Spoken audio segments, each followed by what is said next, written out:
Hello and welcome to episode 5 of Fire Walk with us. I'm Paul. Dave.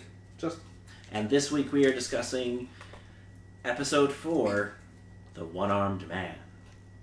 Yeah. In this episode, we start off with Sarah Palmer describing her vision of the killer Bob, in quotes, because we don't actually know much about Bob yet, to Deputy Andy. While he sketches the man's face, she also describes the vision of someone taking Laura's heart necklace. Donna Hayward winces at this, as she was the one who helped hide it. Cooper interviews Lawrence Jacoby, a psychiatrist who had been seeing Laura. Jacoby does not wish to breach his confidentiality agreement and admits that he struggled to understand Laura's problems. He also casts suspicion on a man driving a red Corvette, Leo Johnson. Gordon Cole shows up and calls Cooper at the sheriff's station, offering insight into Laura's autopsy. Deputy Andy brings in the sketch, which Cooper identifies as the man from his dream. He also receives a call from Deputy Hawk, who has located the one-armed man they believe is somehow involved. They find him at a hotel. The man, Philip Michael Gerard, is a traveling salesman who denies any involvement or that he knows Bob.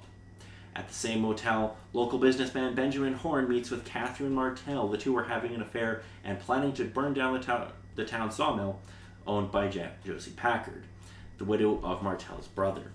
Packard is spying on the couple in their motel room. Later, Horn meets with Leo Johnson, a violent truck driver, to arrange to have the mill destroyed. Norma Jennings travels to a parole hearing for her husband Hank. She's uneasy about helping his case after seeing Ed Hurley, but promises him a job at the diner she owns. Meanwhile, Leo's wife Shelley is having an affair with Bobby. She shows him Leo's bloodstained shirt. He takes it, promising to rid them of Leo for good. Cooper, Sheriff Truman, and Deputy Andy visit a veterinarian connected to Gerard. They find twine there of the type used to bind Laura. They also find a bird being treated there. They confiscate the practice's files in order to locate the owners of the birds being treated. They find out that the drug smuggler Jacques Renault owns one of these birds. They raid his home, interrupting Bobby, who is planting Leo's blood-stained shirt. He flees undetected, however, the shirt is recovered as evidence. At the Double R Diner, Bobby meets with Madeline Ferguson, Laura's identical cousin. The two seem instantly smitten. Norma finds out that Hank has been released from prison. That evening, Josie Packard receives a brief call from him that leaves her shaken. Alrighty, so what did you two learn in this episode? Little bits of points, but mostly things are gonna get little crazy from how it kind of ended off. Okay, so I think the first thing we need to talk about is Hank. Yes, indeed. The guy who got out of Yes. Norma's husband, who's going to be getting out of prison. He also had a domino piece, one with the 2-3 or whatever. He did have a domino 3-3. piece. 3-3. So, what do we think of Hank? Obviously, he can't be the killer because he was in jail. Yeah. But what do we think what's going to end up happening with him? Something weird. I didn't look too much into it, but did you guys bother to see what he did with that domino piece? Oh, he sticks it in his mouth, doesn't he? Yeah. Yeah. It's a little weird. Well, I don't know all the particular points of it, but supposedly it's a psychological condition for someone who does something like that. I can't remember which one, but supposedly there's some psychological things that he might have. Okay. So do we think that Hank, coming back to Twin Peaks, how do we think that's going to play out? Because he did call Josie and make threats, right? It's probably not going to end well. Okay. So they kind of push us towards a new suspect in this episode with Jacques. So what do you guys think of Jacques? You think he could be the killer or involved? Because we know he's involved in drug smuggling. Possibly. No, with remembering Jacques, there are points, but on whole, he doesn't seem too involved with most of the situation there, At very most, I think it might be an unknowing accomplice within the murder case. Okay. At the very most, with what I've seen of him. Okay. So, after this episode, who is your main suspect and why? If you have a reason, of course. Whoever wants to start. Whoever has that bird. I don't know. Well, we know that Jacques owns a bird like it. Mm. If that's Jacques' bird or not, we don't know. But I mean, like, it's hard to set up a motive for that sort of thing at this point. Okay. Let me change the question slightly. Do you think the bird is going to become important? It might. Probably. I love how David's Unless it's a false lead somehow. I love how David's like, yeah, you know what? Fuck it. They put something new in the show. It's probably important. Hey, they showed an owl in this episode. They did. Yes, when they were gonna go check out under the rock to see if the necklace was still there, and it was not there because it was foreseen that it was uncovered. Yes, Jacoby has it.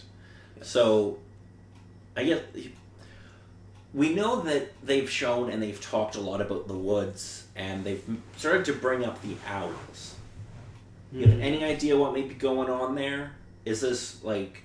I know I asked you last time if this was just like superstition, but have you kind of figured out what might be going on there? I don't know, maybe the birds have like cameras on their heads that basically transmit a signal to whoever the killer could have been. What, they have action cameras on their beaks and they're just like flying? Basically. That would be ridiculous.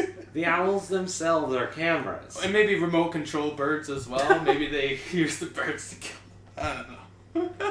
Okay. The one interesting point that I remember you asking me to keep an eye on is Invitation to Love. Yes. It was also in the previous episode, but also in this episode. I find that the one particular thing that one is sort of showing is every particular point that the show sort of shows, there are points within the actual Twin Peaks show that sort of mirror it. Yeah. So the reason I wanted you to pay attention to Invitation to Love, and we'll talk about it a little now, is it was devised by the writers as kind of an admittance that their show did play into soap opera. And they wanted to play with that. They wanted to kind of take the traditional daytime soap opera and position it next to what they were doing to kind of like play with the audience a little. To kind of be like, yeah, we know more guys are watching Twin Peaks than are going to watch daytime soap operas, but it's cut from the same cloth. Like, we're doing very similar things, but only there's like a murder mystery and supernatural elements and stuff. Yeah, but we're taking a lot of plot lines and stuff from that type of television and bringing it into this. Yeah. So I think that's a really interesting thing. So did you guys have any other things about this episode? Lucy, the receptionist, is very frosty to Andy now. Yes. So something supposedly happened in that sort of respect. We will find out about what's going on there eventually. Is it going to be any sort of important plot point, or is it just kind of the drama basis of things? Well, I mean, the last episode, didn't Lucy's actions towards Andy wasn't that, like, angry. Yeah, so each episode of Twin Peaks takes place over a day. Sure. Right? So we know that there's something going on between Andy and Lucy. We've known kind of since the pilot that there's something there, and in this episode she's definitely much colder to Andy. Yeah. You will find out why. Now, the reason isn't going to necessarily be tied into the murder. More so the drama aspect of things. Yeah, I mean, obviously not gonna have to do with murder. So, David, last time you said that your primary suspect was Bob. Still kind of sits as Bob, but he's kind of more of a person to watch sort of thing. As it sits from the last episode, there hasn't really been much to sort of point to a new person relating to the murder until some new information comes up. Yeah, so they're really pushing Leo and Jacques as the prime suspects. Because we know that Leo had that bloodstained shirt that Bobby and Shelley found. Well, Shelley found it. show it to Bobby. Yeah. And he's going to plant that to frame Jacques. Yeah. So obviously the show is pushing those characters very hard as suspects. Mm. Does that lead you to believe that maybe the killer is someone that they haven't really focused on? Probably. There is that supposed opportunity because with Leo in my supposed case, he needs to be punished for something. Well, just with all the particular things that he's done. Drug dealer. And Dr. Jacoby is probably kind of a bit more of a, yeah, you kind of need some therapy, good sir. But so far, there hasn't been much information to connect to any other particular person that actually is more solid evidence toward the murder. I can't pin the blame on the killing of Laura to, like, Jacoby, because, I mean, he doesn't seem like the type of person to actually do that in that regard. Okay. But, what do you think of Jacoby? Like, do you think he's going to be an important player, or is he just more of a distraction character? Honestly, a bit more of a distraction in most cases, because he tries to pull his tricks with Cooper, and Cooper is not amused. yeah, I'd probably say distraction would be his case. Okay.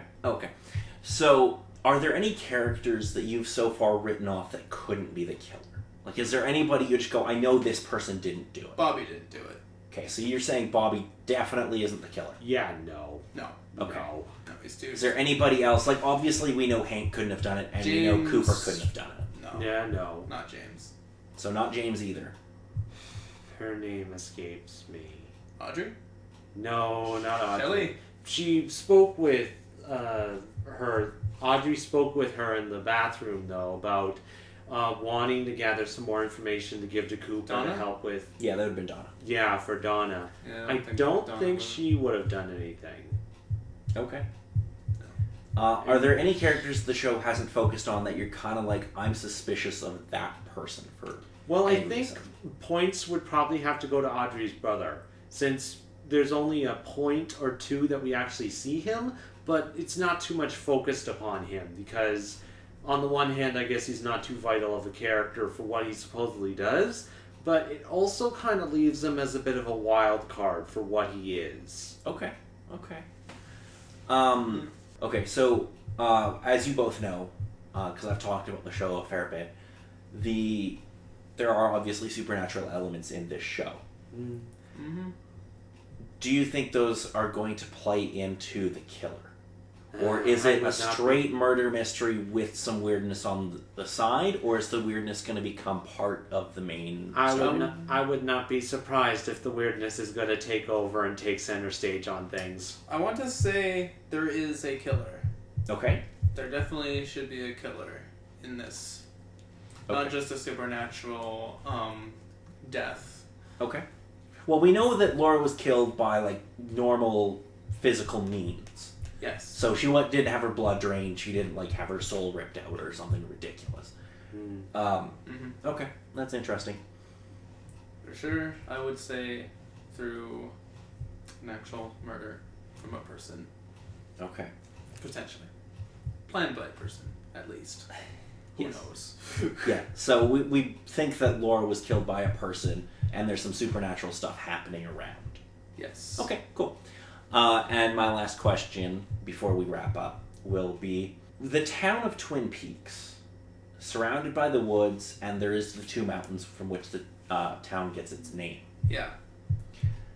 Do you think there's any... We've had them reference the concept of there being an evil in the woods a lot. Mm-hmm. That, like, there's something out there that they've for centuries been guarding against. And previously you've said that you think there's an actual supernatural element to this. Mm-hmm. I'm going to propose an alternative to that. Do we know that something like that actually exists? Because this could simply just be a metaphor for a psychological condition. Do you think there's any potential in that? Well, I mean, looking at the case with, for example, like Dale Cooper, how he has seen that man, what was his name, Bob? Or... So Bob is the dude with the long gray hair. Yeah, when he saw the sketch, he recognized it. Yeah. So, I mean, obviously there was something. I mean, even Laura's mother had seen, like, somebody take, like, the necklace somehow. Yeah. So there's obviously something there. Not just a condition or whatever. Okay. Dave, do you have any thoughts?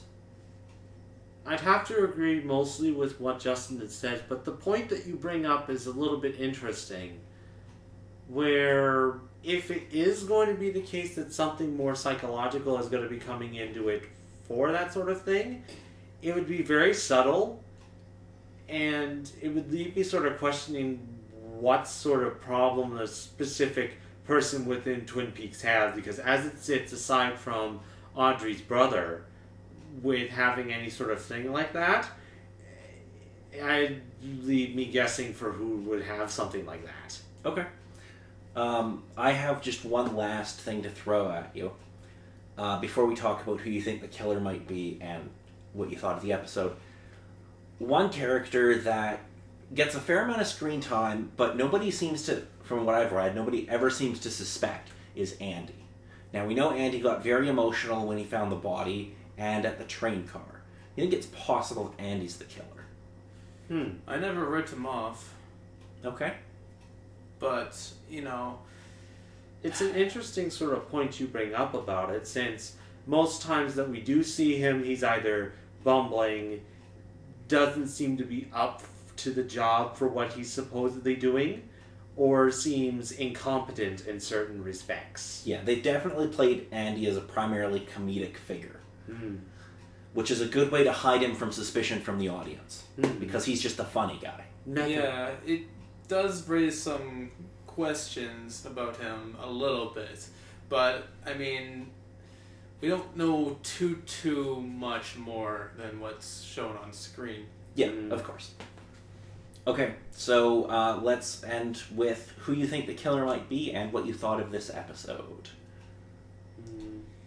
I'm still wondering why, like, they want to destroy that sawmill so badly. I mean, they show it off in the intro, like, every time, but it's never been running this entire time either. Well, it's probably they're still working every day, I'm assuming, because she just shut it down for the one day. Just for the one day, okay. Yeah. So it's the one day.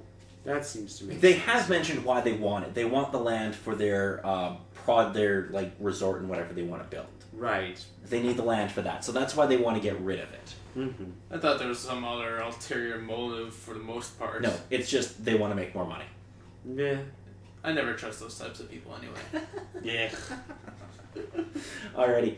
As Dave? it sits for me, I think it's still kind of sticking the same for keeping Bob in mind for moving on, but until some new information arises, there's Leo that's kind of a big player and a big sort of concern within the story, as well as Dr. Kobe for supposedly having some involvement in the murder. Okay. So what did you think of the episode? On the whole for it, it definitely brought up a couple particular points, but it's gonna be interesting throwing in, I believe it was Hank that got parole. Yes. And the particular points that he's going to supposedly bring into the story for everything. It's definitely going to be interesting to see where that goes for the most part.